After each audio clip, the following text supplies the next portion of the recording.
Vamos a leer comenzando con el versículo 1.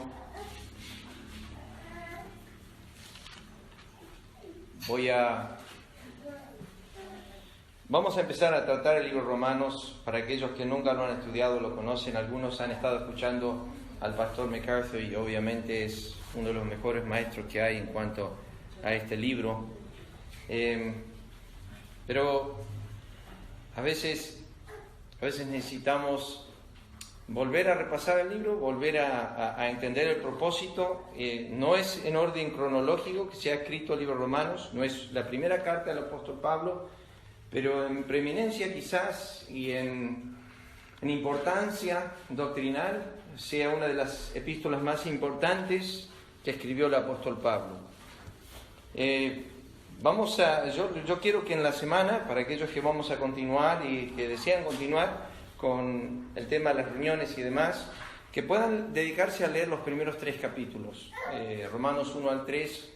Algunos han dividido el libro de Romanos en 5 partes, para más o menos entrar en nuestras mentes, pero básicamente le digo que el tema principal del libro de Romanos, para tener un pantallazo, es la justicia de Dios. La justicia de Dios. Ahora, para abarcar ese tema, el apóstol Pablo dedica unos 11 capítulos para desarrollar un aspecto del diamante que es el Evangelio, porque habla de la justicia de Dios en el Evangelio. Es difícil entender cuando pensamos lo que dice Piper o lo que dice Washer, el gran dilema de Dios, de cómo hace Dios para justificar a un impío. Es el gran dilema del universo que tiene Dios, en que pueda Dios hacer lo que Él aborrece en el Antiguo Testamento, lo que Él cita en el Antiguo Testamento. En el Antiguo Testamento Dios dice: abominación es a Jehová el que justifica al impío y el que condena al justo. Bueno, si toman esas dos frases, condenar al justo y justificar al impío, y tuviésemos acá atrás nuestro una cruz, y veríamos a Cristo crucificado, tendríamos la condenación del justo, que es su Hijo. Y la Biblia dice que a través de la condenación del justo, que es su Hijo, Dios justificó al impío, que soy yo y tú. Entonces, lo que es abominación a Dios, en condenar al justo y justificar al impío, es lo que Pablo está queriendo desarrollar a través de las páginas del libro de Romanos. Introducir este tema tan glorioso, que es el tema del Evangelio, donde Dios sustituye, por así decir, hay una sustitución. En esa sustitución hay alguien que toma mi lugar. Ese lugar es Cristo, y Él es condenado por algo que Él no hizo, y yo soy justificado por algo que yo no hice. Entonces, a Él se le imputa o se le pone todos mis pecados, y a mí se me pone toda su justicia. De Él viene esa imputación, Dios se la impone a Él, y Martín Lutero dice, glorioso intercambio, su pecado sobre Él, mi pecado sobre Él, su justicia sobre mí. No es entendible, por eso lo llamamos una salvación o algo gratuitamente, que lo dice Romanos capítulo 3, Pablo desarrollando el tema del Evangelio, la justicia de Dios en el Evangelio. Pero fíjense, solamente para que noten un momento, Romanos capítulo 3, versículos 23 y 24, ya vamos a empezar a leerlo, el capítulo 1, pero dice: por cuanto todos pecaron, están destituidos de la gloria de Dios, siendo justificados gratuitamente. Esa frase la desarrolla a través de todo el libro de Romanos, pero es esa frase que quiero que solamente piensen hoy. No vamos a desarrollarla, pero quiero que piensen un momento lo que está diciendo el apóstol Pablo, siendo justificados gratuitamente. La palabra gratuitamente significa sin causa. Esa es la palabra griega. Se encuentra en Juan capítulo 15, versículo 24, cuando dicen de Cristo: me aborrecieron sin causa. O sea, déjeme explicárselo de esta forma. Cristo está diciendo esto: no encontraron un motivo para odiarme. Cristo fue alrededor de Palestina haciendo bienes, Fue un hombre que nunca le hizo mal a nadie, siempre le hizo bien a todo el mundo, y sin embargo, él dice, me aborrecieron sin causa. No hubo un motivo, o sea, gratuitamente.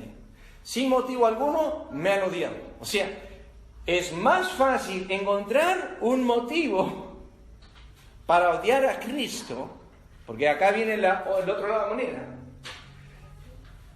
que Dios encontrar un motivo para amarme a ti, a mí y a ti.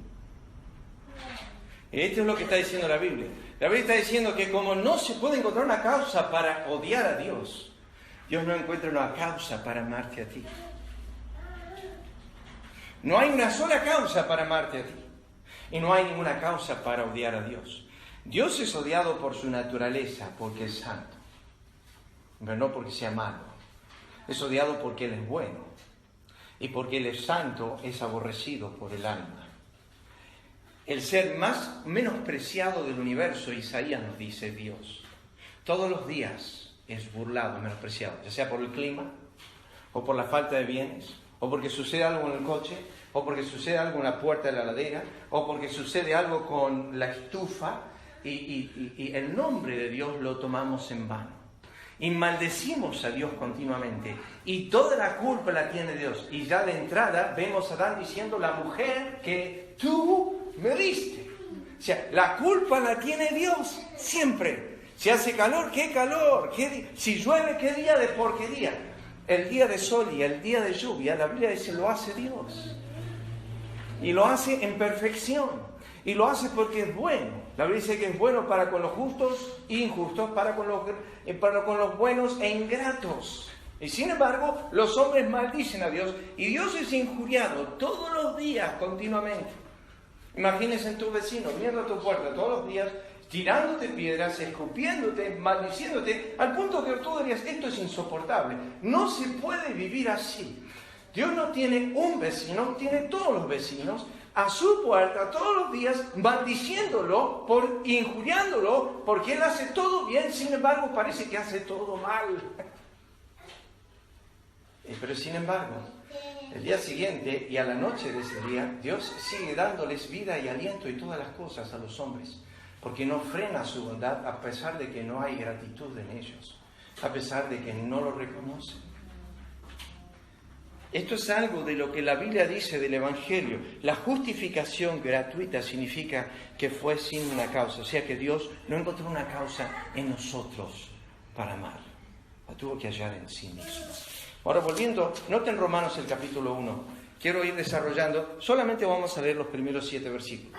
Dice así. Ahora, cuando yo enseño las Escrituras, déjenme decirles esto, me gusta que ustedes se enfoquen en encontrar la Trinidad. O sea, cuando hablo de Trinidad, hablo de Dios Padre, Dios Hijo, Dios Espíritu Santo. ¿Okay? En el texto, en los primeros 7 versículos romanos, está lo que llamamos la triología de la Trinidad. O sea que se menciona Dios Padre, Dios Hijo, Dios Espíritu Santo 3 veces multiplicado. O sea, 3 por 3. 9 veces en 7 versículos se encuentra la trilogía de la divinidad. Fíjense, versículo 1, dice Pablo, siervo de Jesucristo, ahí está la segunda persona, llamado a ser apóstol, apartado para el Evangelio de Dios, ahí está la primera persona, el Padre. Pero nos falta ¿quién? Acá. ¿Cómo? El Espíritu. ¿Dónde está el Espíritu? Está en el versículo 1. Está en el parte ahí, Lucas está agarrando, pero hay una frase que nos habla del Espíritu Santo. ¿Por qué? ¿Los dones quién los da? El Espíritu. 1 Corintios 11 dice que el Espíritu da los dones a la iglesia. El don de apostolado. Entonces, como el Espíritu Santo, como dijo Cristo en Juan capítulo 16, que Él se encarga de desarrollar un ministerio casi oculto, casi no visible. Lo hace, pero no trata de mostrarse a sí mismo o de no tomar mención de sí mismo. Fíjense, versículo 2, porque Él había prometido, antes por sus profetas en las Santas Escrituras. Versículo 3, acá venimos la segunda persona. Acerca de su Hijo, esta es la segunda persona, nuestro Señor Jesucristo, que es el linaje de David según la carne, que fue declarado Hijo de Dios con poder según el Espíritu de Santidad, por la resurrección de entre los muertos. Ahí tenemos 3 personas de nuevo, ¿lo ven? Está el Hijo, ¿de quién? De Dios. De Dios es el Padre. Resucitado por el Espíritu. Ahí está la trilogía de nuevo. Versículo 5. Por quien recibimos la gracia del apostolado, ese es el Espíritu Santo, para la obediencia a la fe en todas las naciones por amor de su nombre, entre las cuales estáis también vosotros, llamados a ser de Jesucristo. Fíjense ahora versículo 7. A todos los que estáis en Roma. Ahora noten la frase entre comas. Amados de Dios. Saben que estaba caminando, salgo a caminar todas las mañanas temprano y a orar. Y se me agregaron la lista de oración ustedes. Y a veces, sinceramente no lo digo, simplemente lo digo porque es así. Estoy caminando en la calle y uso anteojos oscuros porque no me vean. Me ven hablando. La gente dirá, este está loco, tiene guita en el banco, lo que sea, pero no tengo guita en el banco, no estoy loco, estoy hablando con el Señor. Pero estoy caminando y estoy llorando muchas veces.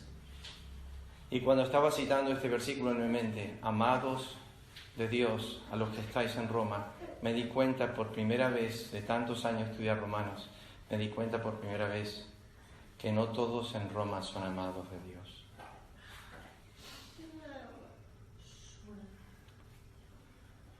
No todos en Roma son amados de Dios.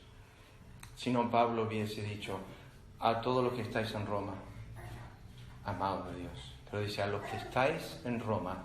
Y ahora remarca de quiénes está hablando. Los amados de Dios.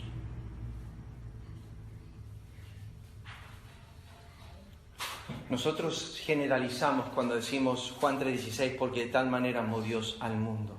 Tenemos que entender de qué amor está hablando. D.A. Carson en su libro 5 tipos de amor de Dios.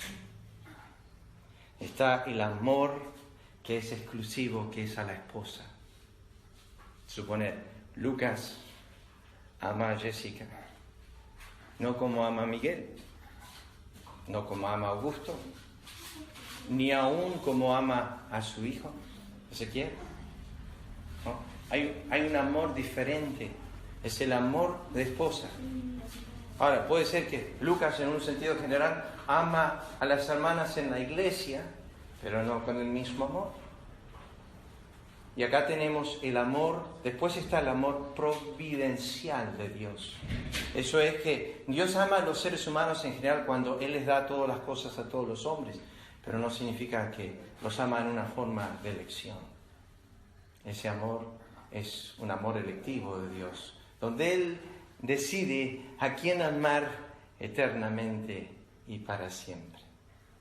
Acá tenemos eso en Romanos capítulo 1, versículo 7. A todos los que estáis en Roma, amados de Dios, es la tercera persona, primera persona, llamados a ser santos, gracia y paz a vosotros de Dios nuestro Padre y del Señor Jesucristo. Noten los 3 llamados en los primeros 7 versículos. Versículo 1, fíjense, el primer llamado. Pablo, siervo de Jesucristo, llamado a ser, ¿qué? Apóstol. Eso es su ministerio, por así decir. Fíjense el siguiente llamado en el versículo 6. Entre las cuales estáis también vosotros, llamados a ser de Jesucristo. Ese es el segundo llamado que él menciona. Ese llamado de pertenencia. Llamado a ser de Jesucristo. El tercer llamado está en el versículo 7. A todos los que estáis en Roma, amados de Dios, llamados a ser santos. Entonces Pablo menciona aquí 3 llamados. Está el llamado a un oficio, a un ministerio particular. El mío, dice Pablo, es el de ser apóstol. No sé cuál es el tuyo. El segundo llamado, dice, es a ser de Jesucristo. Yo fui llamado para realmente pertenecer a una persona. Y el tercer llamado, dice Pablo, es el llamado al cual fui elegido antes de la fundación del mundo. Efesios capítulo 1, versículo 4. Escogido en él antes de la fundación del mundo para ser santo y sin mancha. Y eso es mi vida particular delante del Señor. Ahora fíjense en el versículo 1. Quiero simplemente desarrollar por unos momentos aquí las primeras 3 palabras. del texto. Fíjense lo que dice. Lo primero que dice es Pablo. Dijimos esto hace unos días atrás cuando estaba con ustedes, que esto revela la conversión, revela el cambio que tuvo, pero más bien quiero hablar acerca del significado de su nombre. ¿Alguien sabe qué significa Pablo? Pequeño.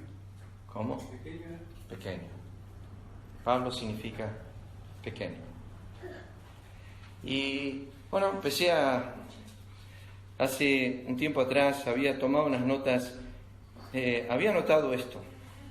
Aquí enseguida tenemos el mensaje, el testimonio del Evangelio y el poder de Dios ante Saulo de Tarso, un hombre agrandado a sus ojos, que pensaba grandeza de sí mismo hasta que llegaba al conocimiento de Cristo, por revelación misma de Cristo, y esto transformó su actitud. Se consideraba como su nombre. Yo quiero simplemente leerles algunas frases.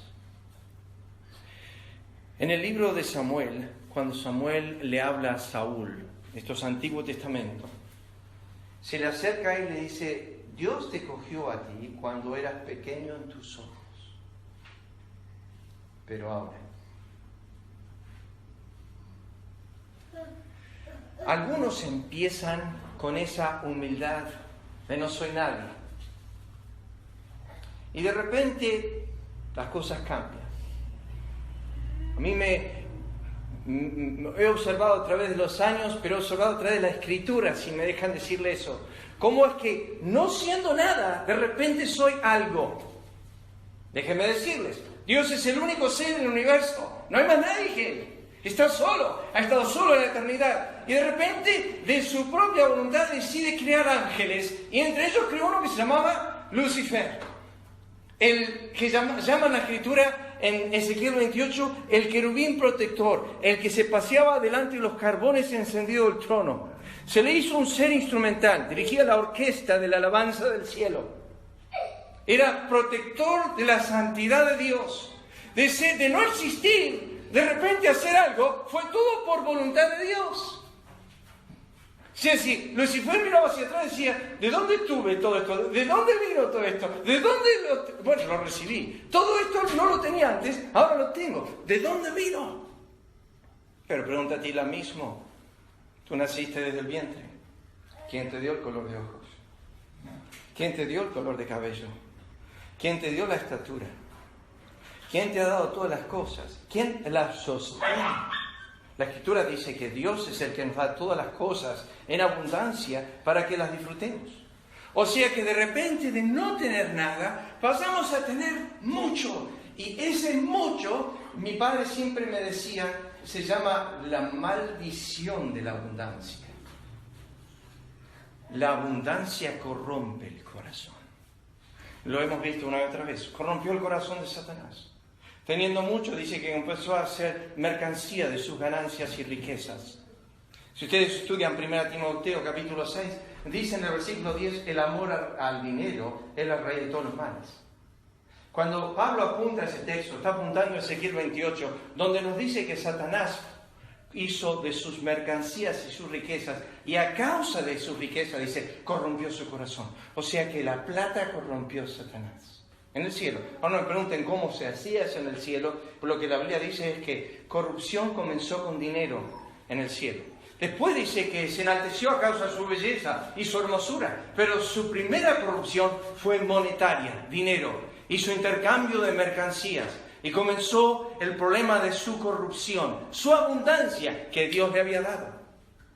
O sea que cuando Dios nos da, Dios le dice a Israel en Deuteronomio capítulo 8, cuando entres a la tierra y tengas casas y habites y tengas esto y tengas aquello y tengas todo esto, cuídate de no olvidarte de Jehová tu Dios. Y no digas en tu corazón, mi mano me ha dado esto, el poder de mi fuerza, porque Jehová tu Dios te da las riquezas. O sea, todo lo que tienes lo he dado yo, dice Jehová. Así que no hagas que las cosas que yo te dé se inflen en tu corazón y creas que ahora vos sos alguien cuando desde el principio, cuando yo te llamé y te formé, no eras nada. Es más, en el libro de Ezequiel capítulo 16, Dios dice que pasé al lado de Israel y te vi muerta, sucia, sangrienta, y te dije vive. y te lavé, y te limpié, y te vestí, y te adorné, y te puse mi hermosura en ti. Y cuando te viste hermosa, te prostituiste y te fuiste tras tus amantes. Y tomaste mi hermosura que estaba en ti y la diste a los hombres. Dice, mi abundancia se la diste a ellos. Te di el pan, dice en el libro social, el vino, el mosto, que tomaste ellos y se los ofreciste a Baal. Eran míos y se los dabas a él. Y decías, gracias Baal por darme esto. ¿Cuántas veces oímos esa frase en el mundo impío? Gracias a la Virgen, gracias a San Cayetano, gracias a él, gracias. Dios da todas las cosas, pero Él no recibe su gratitud. Él no recibe el merecido de sus bienes y de sus dádivas. ¿A dónde estoy apuntando a esto? Que no siendo nada, de repente Dios llena a Adán de un lugar, un Edén a pleno. Él recién había nacido. Si le preguntamos, ¿hace cuánto que existís? Hace una hora. ¿En serio? ¿Y de dónde conseguiste todo esto? Y debe ser que me lo dio Dios, no sé. ¿Trabajaste? No trabajé para esto. ¿Y de dónde vino todo esto? No sé dónde vino. Lo único que sé es que no lo tenía antes, ahora tengo todo. ¿Todo tenés? Bueno, en realidad no todo. ¿Por qué no? No, pues Satanás me dijo que me está engañando Dios. Me dijo que me falta alguna cosita. Ah, sí, me dijo que si yo como de ese árbol que está allá, yo voy a alcanzar lo que Dios me está robando de cosas. No me dio todo. Ah, no, en serio. No, Dios no me dio todo. Entonces su avaricia destruyó su corazón. La Biblia dice al rey Usías, íntimo amigo del rey Isaías, Antiguo Testamento. El rey Usías, la Biblia dice que se enalteció. Cuando se hizo grande, también su corazón se hizo grande. Y se olvidó que Dios lo había llevado a esa altura. Y desde esa altura miró hacia abajo y dijo, mira qué grande que soy. Nabucodonosor tuvo el mismo problema. Él miró su gran ciudad que había hecho con sus manos y dijo, no es esto lo que yo he hecho, no es esto la obra de mis manos. Y de repente cayó como una bestia al campo por 7 años y Dios le quitó a él la razón. He pensado en esto tantas veces. Oh, Dios no tiene que cortarte las piernas, querido amigo. Dios no tiene que ni sacarte los ojos para ver. No tiene que sacarte ni destruirte un riñón o afectarte un pulmón o traerte cáncer al páncreas. Qué horrible es que Dios te saque la razón, que te haga estúpido, que te haga loco. ¿Has pensado que cada día que tú vives, la razón que tienes te la da Dios? Y que no pierdes la mente porque Dios no lo permite. Yo tenía un profesor en el instituto que siempre decía, Señor, no me permitas volverme viejo y loco, manténme de una mente sana, que pueda estar razonando continuamente. ¿Por qué digo esto? Porque cuando Dios habla de David y cuando Dios habla de Saúl, déjenme decirles esto. David, cuando miramos las Escrituras pensamos David, rey de Israel. David, 10 concubinas, 6 esposas. No entiendo esto acá, ¿ok? No se lo voy a explicar tampoco, pero las 10 concubinas, las 6 esposas, nos dice 2 Samuel 12 que se las dio Dios. ¿Okay? No lo entiendo, pero Dios se las dio. Yo no lo voy a explicar porque no lo entiendo. Se las dio Dios. Él las tiene. Tiene abundancia sexual. Tiene todo lo que necesita en riquezas. Pero no está contento con lo que posee. Y se levanta una tarde, dormía una siesta, y mira por el terrado de su casa y ve a una mujer bañándose que era hermosa, dice la Biblia, en extremo. Y como era rey, tenía autoridad y llamó a ella para acostarse con ella. La trajo hasta su casa, se acostó con ella y la mandó a casa de nuevo. Y después, cuando se entera que está encinta, conocen la historia, llama a su marido a la guerra, llama a Urías. Y cuando viene Urías le dice, che, tomate unos días de descanso, unas vacaciones, andá a tu casa. Pero Urías no quiso. Se quedó a la puerta del rey, dormía ahí en el palacio del rey. Entonces David fue un poquito más y dijo, vení, sentate a comer algo. Y lo emborracha, bien borracho. Ahora le dice, andá a tu casa. Y lo emborrachó y le dijo, andate a tu casa. Y borracho, Urías se quedó en el palacio del rey. Y ya David se empezó a chiflar. se volvió loco, porque Urías borracho era más fiel que David sobrio. Entonces David enrolla una sentencia de muerte en un papel, en una hoja, le da una carta a Urías y dice, dáselo a Joab. Él sabe lo que tiene que hacer. Y en el camino desde Jerusalén a la batalla, Urías nunca miró adentro del rollo. Si hubiese mirado otro rollo, hubiese visto que David le estaba mandando a matarlo a Urías. Pero no mira, porque Urías es un hombre más fiel que David. Y entonces David lo manda a matar y parece ser que pudo empujar toda la tierra debajo de la alfombra. Y parece ser que se calmó el problema. Mandó a llamar a Betsabé, se casó con ella y todo bien por 9 meses, hasta que llega al final 9 meses. Y cuando llega al final de 9 meses, viene Dios a través del profeta Natán y le dice, cuando eras nadie, cuando estabas detrás del redil, cuando cuidabas unas pocas ovejas, te llamé y te puse por príncipe. O sea, de ser nada a hacer algo. Fui yo. Como José cuando estaba en la cárcel y al día siguiente era faraón de Egipto. De ser nada a hacer todo. Soy yo, dice Dios. De que no sos nada a hacer todo. Escuchen, Pablo, pequeño. ¿Por qué? Porque era un perseguidor, un blasfemo, un injuriador. Era un nadie. Y ahora pasó a ser un apóstol. De no ser nadie, el Evangelio transforma vidas y lo hace todo. Pero quiere que mantengas la perspectiva de la cual Dios te llamó, que es que siempre fuiste ¿qué? Nada. No te olvides de dónde fuiste tomado, de dónde fuiste llamado. Dios le dijo a David, te llamé el redil de detrás de las ovejas, no tenías nada, te di todo. Y lo peor de todo es que agarraste una pequeña oveja. Y es terrible Dios cómo hace las cosas. Porque David era muy cariñoso con las ovejas. Él ponía su vida por ellas. Él daba su vida cuando venía un león o un oso a matar a las ovejas de su padre. David las sacaba de las arras del oso o de la boca del león y ponía su vida por ellas. Y ahora David tomó una pequeña oveja de Israel y la mató. Y no tuvo miedo en hacerlo. Y no tuvo temor. Este es un creyente de quien estoy hablando.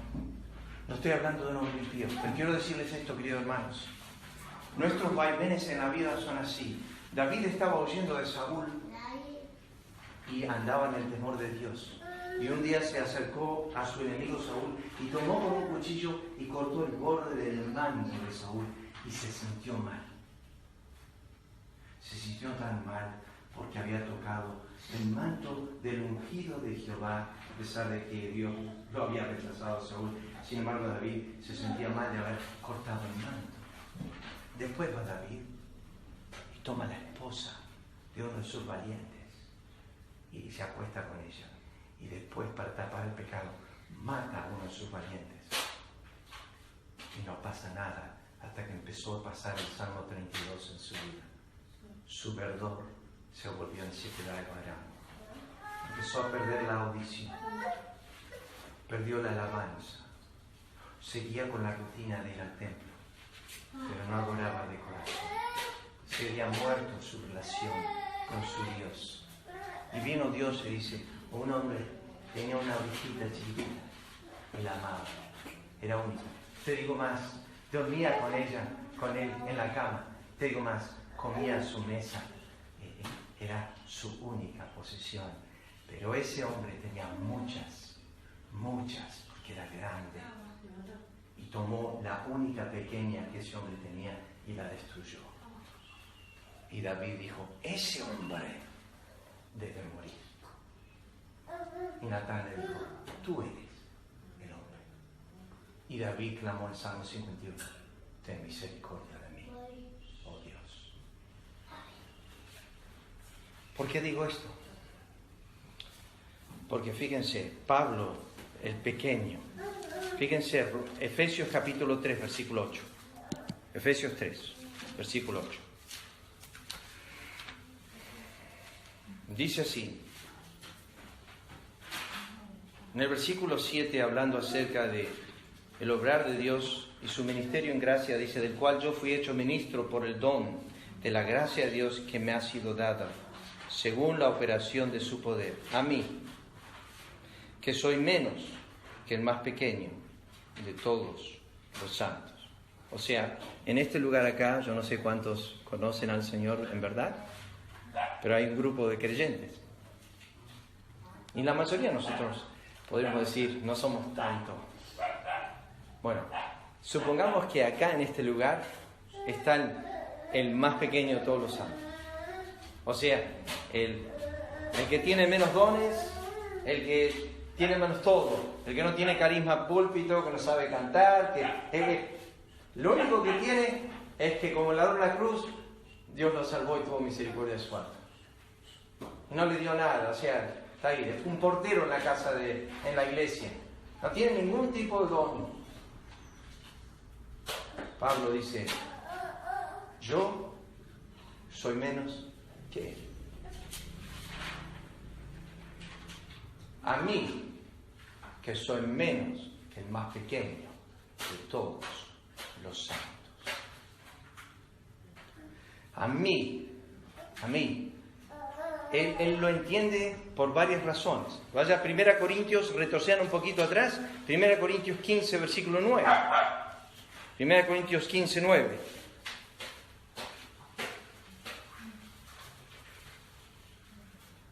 Él dice acá, dice, porque soy el más pequeño de los apóstoles. No soy digno de ser llamado apóstol, porque perseguí a la iglesia de Dios. Pero por la gracia de Dios soy lo que soy. Y su gracia no ha sido en vano para conmigo. Antes he trabajado más que todos ellos, pero no yo, sino la gracia de Dios conmigo. Quiero decirles esto, que el espíritu de ser pequeño o insignificante, ¿por qué se mantiene en un hombre que tiene tanta grandeza como Pablo? Voy a decirles esto. David por un momento se sintió grande y casi con autoridad y no necesitaba proteger. Adán de repente de no tener nada, poseer todo y quería más. Satanás de no tener nada y poseer todo, quería más. Saúl de ser pequeño a sus ojos, ahora se estaba agrandando. Y vemos cuán fácil es a nosotros de repente enaltecernos en soberbia. Y el tema es ¿por qué? Porque pasa por nuestra mente, lo que pensamos de nosotros. Déjenme citarles nomás. El apóstol Pablo lo dice así. Escuchen estas palabras nomás. Él dice esto. Digo pues, por la gracia que me es dada a cada cual que está entre vosotros, que no tengan más alto concepto de sí del que deben tener, sino que piense de sí con cordura, conforme a la medida de fe que Dios repartió a cada uno. ¿Saben que cuando yo camino embragado y medito en las Escrituras, yo digo, estoy donde debo estar, Señor, como pastor sin ovejas? Merezco tener un don pastoral sin ovejas. Lo merezco. Porque aborrezco lo que ve en mi corazón. Esta mañana, por primera vez, vi Romanos 7. Pero ustedes quizás lo han visto 1000 veces. Pero esta mañana, por primera vez, vi el tiempo, el pasado, presente y futuro en el cual habla Pablo. Él dice, antes fui un blasfemo, un perseguidor, un injuriador. Eso fue antes. Pero ahora en Romanos 7 dice, miserable hombre de mí.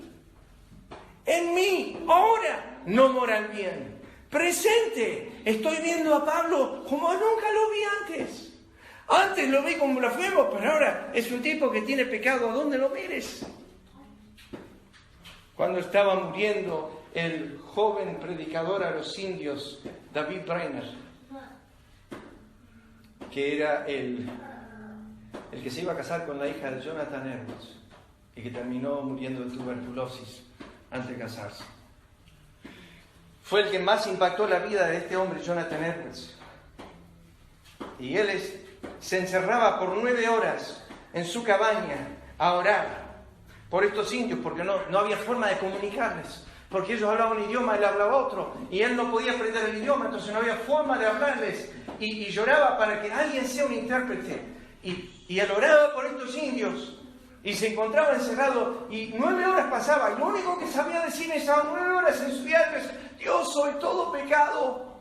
No tenía internet, no tenía televisión, no tenía radio, no tenía diario, no tenía un lugar donde comprar revistas, no tenía nada para proveer a sus ojos. Vivía encerrado en un cuarto y decía en su corazón: soy pecador en extremo.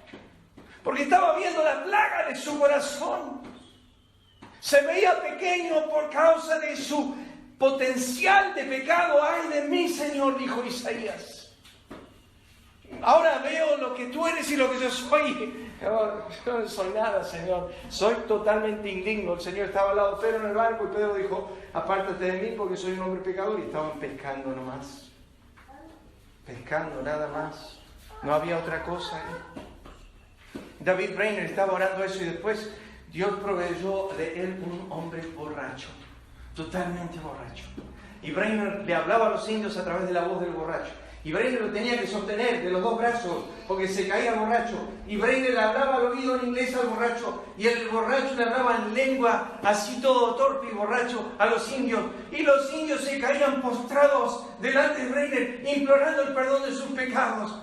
Y Brainerd decía: no puede ser. Dios está usando a un borracho. El mensaje está siendo comunicado a través de la voz de un borracho. Porque Dios no quiere que nosotros tomemos un cachito de gloria. Le pertenece todo a Él. Entonces Él toma a un borracho y dice: Brainerd, vamos a ganarnos los indios, pero a través de la voz de un borracho. A veces Dios tiene que hablar a través de un burro. Mi papá en Monterrey un día estaba muy desanimado. Estaba arriba en su casa y estaba en el balcón y fue caminando hasta la orilla del balcón. Y como todo pastor, el domingo quiere tirar la toalla y mi papá siempre decía: el Señor te la tira de vuelta. Y se seguía. Papá decía siempre: Colby, hay un lugar donde yo puedo huir de su presencia siempre. Hay un lugar donde yo me puedo esconder de Dios. Hay un lugar donde Dios nunca está conmigo. Y yo puedo estar ahí solito. Y yo decía: ¿dónde, papá? En el púlpito. MacArthur dice eso. Un día estaba soñando que me desperté, dice, y estaba en el púlpito, y lo peor de todo que estaba sin pantalones, estaba en calzoncillos, dice MacArthur, y tenía el coro atrás mío. Y me preguntaba: ¿cómo hice para llegar al púlpito? Tengo el coro atrás mío, me vine en calzoncillos hasta acá. Y la iglesia de MacArthur es como 6.000, 7.000 personas. Digo: ¿qué hago acá así? Pero después tuvo otro sueño, dice que subía al púlpito sin el Espíritu de Dios. Y estaba más desnudo que nunca. Ahí estaba Brainerd hablando a los indios a través de un borracho. Dios lo hizo sentir pequeño. Pequeño. Pablo dijo a los corintios: no quiero que penséis más de lo que está escrito de mí. Porque ¿qué tienes que no hayas recibido? Y si lo recibiste, ¿por qué te glorías como si no lo hayas recibido? Te pregunto hoy: ¿qué tienes que no hayas recibido? Procésalo en tu mente, ¿no? Piénsalo. Piensa: ¿qué tengo yo hoy? Ya sea mi salud, mi aliento de vida. Yo respiro 20.000 veces al día. No los he contado, la ciencia me dice eso. Tú también. Tu corazón late 100.000 veces al día. Tú no haces latir tu corazón una sola vez, ni haces respirar una sola vez tus pulmones. Dios se encarga de eso. La Biblia dice que cuando Dios respiró en Adán y suelto, siguió soplando. Le siguió dando aire vida. Y la Biblia dice en Job, cuando Dios hace esto, toda carne perecería. Pero Dios la hace de ti. A mi papá le hizo a los 63 años y no pudo conseguir más oxígeno. Ponían oxígeno, le daban oxígeno, no había más oxígeno para él, porque Dios hizo esto. Y Dios hace latir tu corazón 100.000 veces al día. ¿Qué tienes que no hayas recibido? Ahora pregunto, ¿le das gracias a Dios 20.000 veces al día por el aire que respiras? 100.000 veces al día por el corazón que late. 8 segundos, cada 8 segundos tu párpado baja para lubricar tu ojo para que no te vuelva así. Lo hacemos sin pensar, tic, tic, tic, baja. Nos preguntamos, ¿quién lo hace? Dios. Dios cuidó de tu ojo para que se lubrique cada 8 segundos para que no te vuelvas ciego. Los leprosos en Estados Unidos, más o menos a 8.000, pierden el movimiento de un nervio que hace que baje el párpado. Entonces tienen que agarrar líquido y echárselo en los ojos, si no se vuelven ciegos. Y tú has pensado en ese pequeño detalle de Dios que te manda un pestañear continuamente para lubricar tu ojo, es como un limpia parabrisas. Que limpia para que puedas ver. Se encarga Dios de hacer eso. O sea, ¿qué tienes que no hayas recibido? Pablo dijo a los Gálatas, el que piensa que sabe algo, aún no sabe nada como debe saberlo. O sea, que cuando Pablo estaba introduciendo el Evangelio, escuchen esto, quiero que cambien la palabra Pablo por pequeño. Vamos a terminar, pero quiero que noten esto. Vayan a Romanos 1 y la primera frase, versículo 1. Quiero que noten esto. Dice así. Y Cristo enseñó esto, dice, el que es el más pequeño entre vosotros es ¿qué? ¿Es el más qué? Es el más grande. La grandeza en el reino de Dios no es tratando de llegar, no es que me den un sillón de cuero. Y es una broma que tenemos acá entre los hombres. La grandeza en el reino de Dios es que yo sepa sentarme en el barco. Es que yo sepa servirlos a ustedes. Porque el que sirve es el más grande, dijo Cristo. No el que se sienta a la mesa, sino el que está parado en la mesa. Mi esposa me sirve a mí, a Johnny, todos los días. Ella va a recibir su galardón en el cielo. Yo y Johnny nos sentamos a la mesa. Ella es la que sirve. O sea, el más grande en casa es ella. No yo que estudio la Biblia. Es ella que me sirve. Porque el más pequeño es el más grande. Y Pablo, cambien Pablo, por favor, y pongan esto. Pequeño siervo de Jesucristo. ¿Lo ven ahora? Pequeño siervo de Jesucristo. No soy más que eso. Soy pequeño siervo de Cristo. Cada vez que vean Pablo, pongan lo que significa. Pequeño siervo de. No soy un siervo muy exaltado. Soy un siervo pequeño de Jesucristo. No soy más que eso. Soy pequeño. Pero lo otro quiero que sepan. Antes de todas las cosas, antes de empezar esta disertación de la justicia de Dios en el Evangelio, antes de todo, quiero que sepan algo de mí. Que yo soy un pequeño siervo. La palabra siervo significa que ya no sirvo al pecado, ahora sirvo a una persona. Tengo un amo y a ese amo respondo 24 horas, 7 días a la semana. Ese amo ahora es Jesucristo, es una persona. Yo no solamente tengo un dueño, sino que tengo a quien obedecer. Me resulta impresionante que Pablo lleva este concepto de doulos, que es la palabra griega, en todas sus epístolas. Y trata de mostrarles a los siervos que están en un lugar de privilegio, porque sirven a Jesucristo. Es terrible, tú puedes tener todas las posesiones de Cristo y no servirle. No se olviden que Cristo resumió la vida en 2 conceptos, y termino con esto, en Mateo capítulo 4, en la tentación. Estos fueron los conceptos. Satanás le dijo, te doy todo esto si postrarme a adorar. Y Jesús dio vuelta y le dijo, 2 cosas te quiero decir. Al Señor, tu Dios, adorarás. Yo estoy orando por verdaderos adoradores, 9 de julio y Bragado. Porque Dios el Padre está buscando verdaderos adoradores que le adoren en espíritu y en verdad. Yo estoy orando eso. Al Señor tu Dios adorarás. O sea, que dejen de adorar el mundo, la plata, el placer, y que dejen adorar estas cosas y adoren al Dios verdadero. Eso es 1 Tesalonicenses 1. Que la transformación sea de dejar de servir a dioses ajenos a servir al único Dios verdadero. Cristo dijo, al Señor tu Dios adorarás, y acá añade una palabrita, y a Él solo servirás. El único que merece que le sirvas día y noche por los siglos de los siglos es Jesucristo. Pero el tema de siervo al que Pablo introduce es el siervo del Antiguo Testamento y no el siervo que Roma conocía como siervo. Y eso lo vamos a ver la semana que viene, porque ya pasó la hora, así que lo dejamos acá. Vamos a orar. Muestra Cristo, muestra Cristo.